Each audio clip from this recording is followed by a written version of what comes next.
Hello everybody, welcome to another video. So today in this video we will learn about loop, like what are loop, what kind of loops, and first of all, why do we need loops? So whenever you see a program or any code snippet, you see that everywhere loops are implemented. So why do we need loops? So let's discuss about why do we need loop, and then we will see different type of loops, and then we will see pros and cons of each type of loop. So let's get started. Loops, not oops. So let's get started. So let's assume there is a teacher who is going to use our application, and in that application he want to submit the result of students. So he want to enter the name of the student, and then he want to enter the marks obtained by the student. So let's create a program which will ask user to enter the name and then marks of the user. So first of all, what do we need? We need a buffer reader buffer. Let's create an variable with the name buffer reader and initialize it, and it needs an input stream reader, and in that it needs an system.io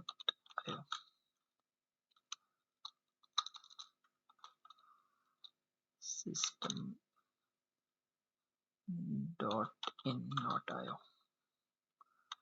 Okay, then what we need, we simply print a line that we have learned in last video, in which we are going to print a line. In that line we are going to ask user to first enter student name.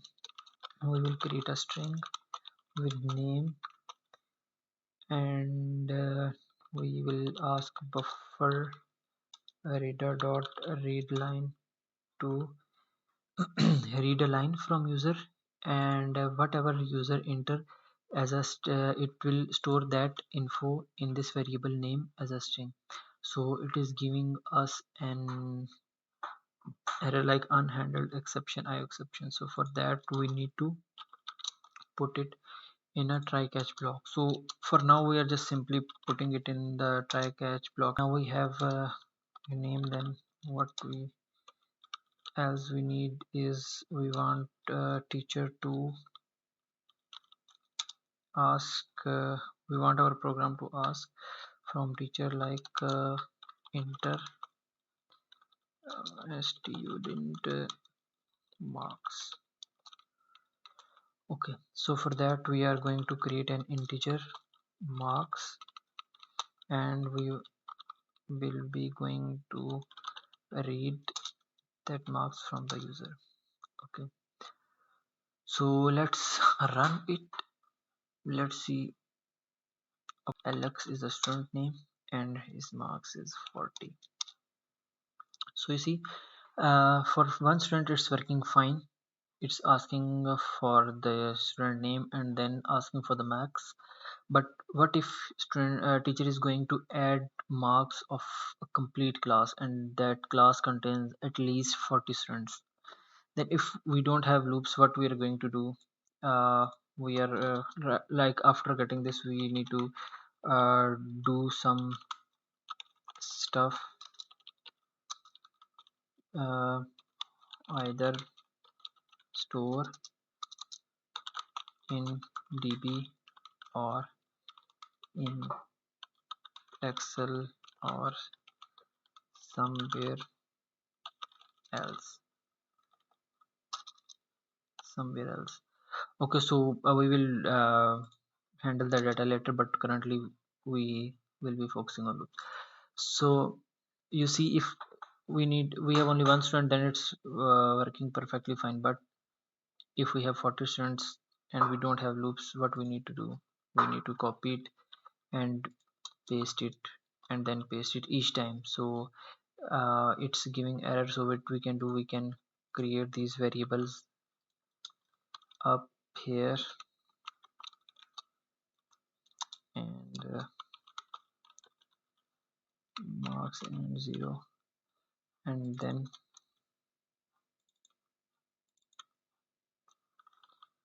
not complete line, just that string data type. No, it's fine. So you can see like after getting each student marks, we need to do this stuff. We need to copy it, and I'm pasting it right after each student so that you can have a better idea. Like after getting marks from each student, we need to do some operation, like we need to store in database or in Excel sheet or somewhere else in the cloud. So guys, you can easily see that it's just a copy paste duplicating the line of code. So this is not a good thing. Like in programming, the duplication of code is really very really bad. You can say it, very bad thing in the programming. So here comes the loops. Like we want to write code once and use it multiple times. So now we are going to use loops. So we have different kind of loops: while loop, do while loop, and for loop, and then for each loop. So currently first we have removed that duplication, the code duplication done, and now we are going to use the while loop. So while the syntax of while loop is while keyword, and then there is a condition, and then after there is a parenthesis that keep doing this stuff which is in these curly braces until or unless this condition is true. So whenever this condition fails, then stop doing the thing that you are doing in this loop, in this curly braces. Okay, so let's assume that we have a class of 40. We are assuming 40, but we want, it's better to take it as input. So we are asking the teacher like, put the number of students in your class. So enter the student, enter total student count in class. Okay, so teacher is going to put a number, and we are assuming it like we have an integer total students is equal to buffer reader dot read. Okay, so now we have total number of students, and remove that while code from here. Now we are using while. We will keep a counter starting it with 0, and we are saying like keep doing this stuff when counter is less than total students.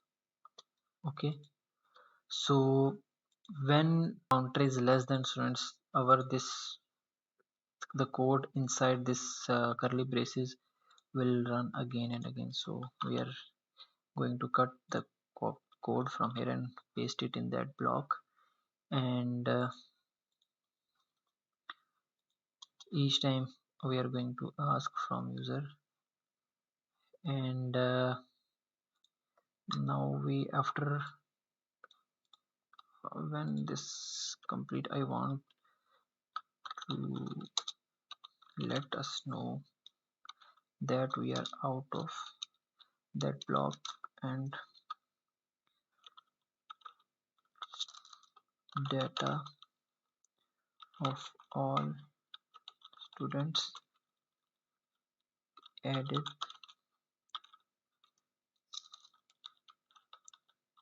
successfully. Okay, so before executing it, let's add another line here which will tell the user like we are going to receive the data for each student.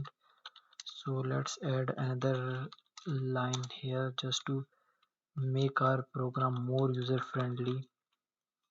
Okay, so by this teacher will easily understand that after entering the count of the student, like we have only 10 or 20 number of students, now I have to enter student name and its mark. Then loop will continue and ask for user to enter student name and then student marks. Before executing it, I want to show the user or teacher, obviously, like he has entered the name of the student and this is the marks that he have entered. So I want to print another line here in which I want to show the name, and then I want to tell that got 44, so I need to add marks and then string marks. So the output will be, if username is A, so the output will be A got 10 marks. Okay, so and marks could be in points, so rather than taking it as int, I want to read line and take it as string. So if it's string, then I have to change this from integer to string and initialize it with empty string. Okay, then I think we are good to go. Let's execute it.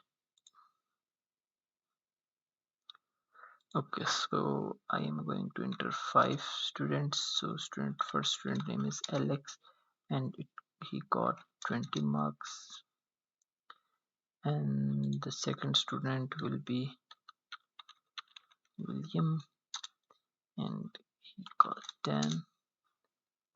So you can see uh, after entering the name and marks, so teacher can see Alex got 20 marks and William got 10 marks, and so on.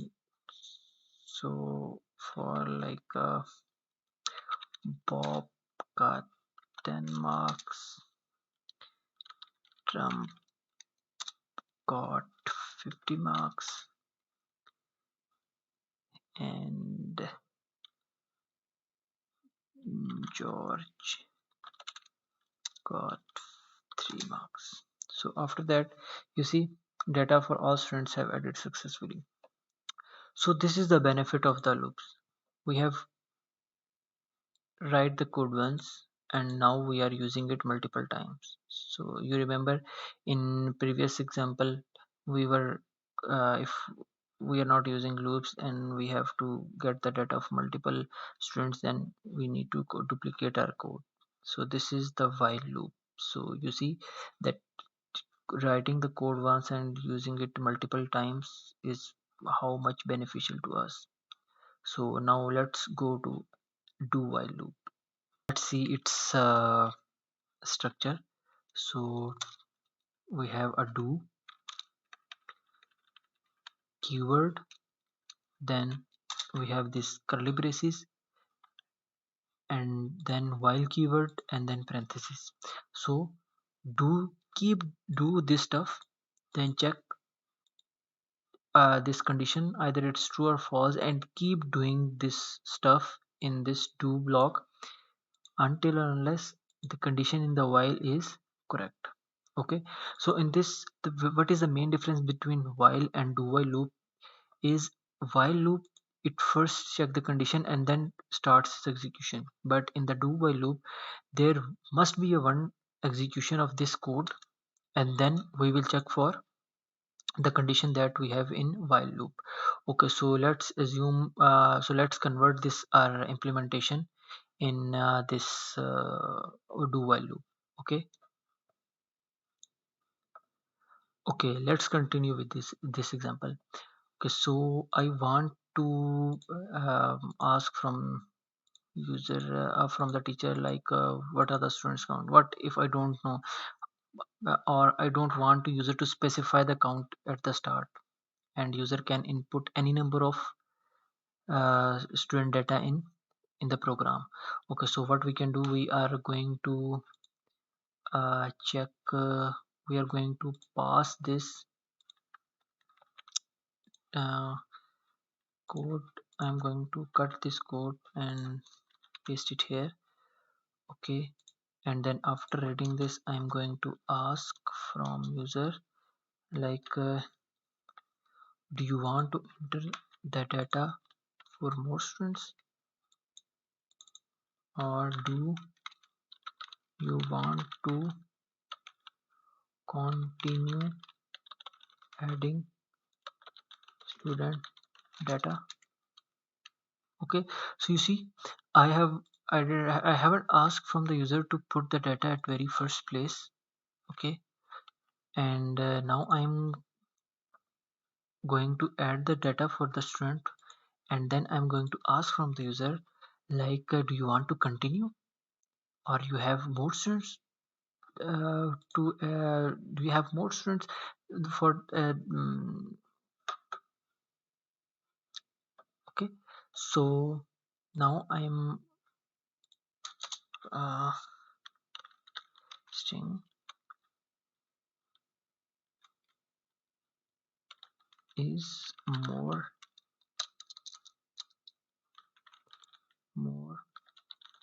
student, or we can say it as want to continue. So at start we can initialize it with a string true. Okay, and keep doing this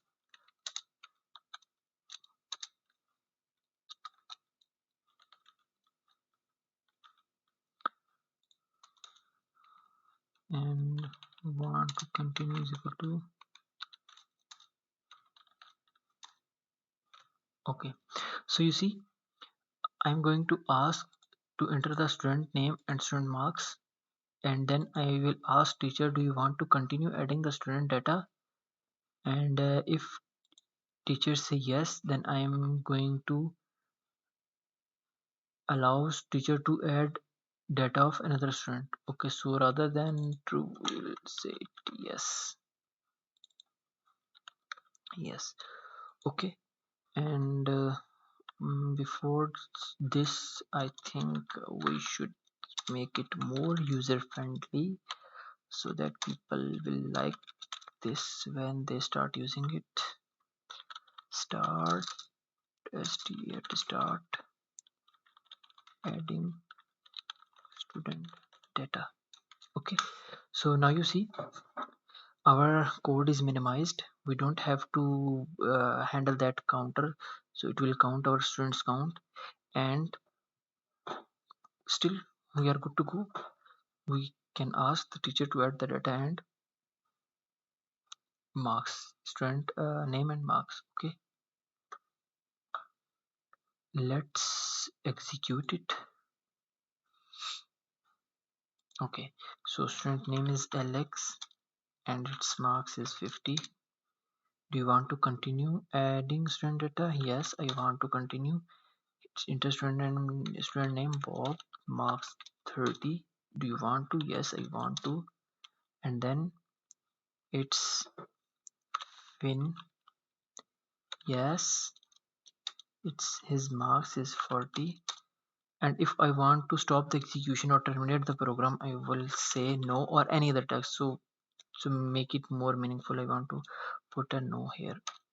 So you see, data of all students added successfully.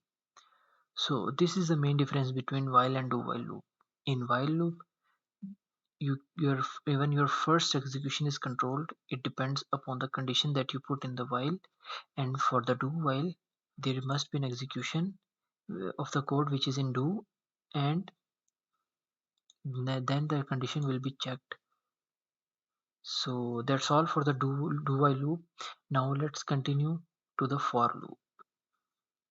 So the syntax of the for loop is like this: for keyword, then parenthesis. Inside that parenthesis we have a counter, so we can name it with any variable, but mostly the word I use is counter, but mostly throughout the internet whenever you see an example of for loop, mostly you see is I. So let's continue with I, so that when you see it in other code snippet you will get familiar with it. So we have to initialize it with some value. Let's initialize it with 0, and then we have to specify its maximum value, like it's keep continue this work inside the for loop until or unless this I is less than some value. Let's say it as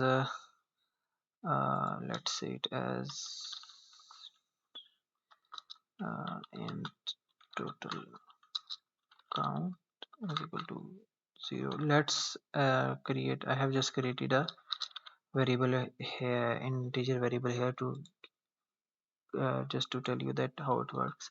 So total count, it must be less than total count and I plus plus. So this is basically increment, like after each execution increment it with 1, and then keep continuing this stuff until this I is less than this total count, and whenever it will be equal to this, then break the loop or stop the execution.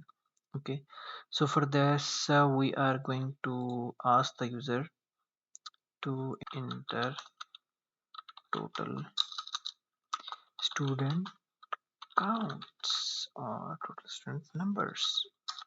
I think numbers is fine. Okay, now we are going to read the numbers.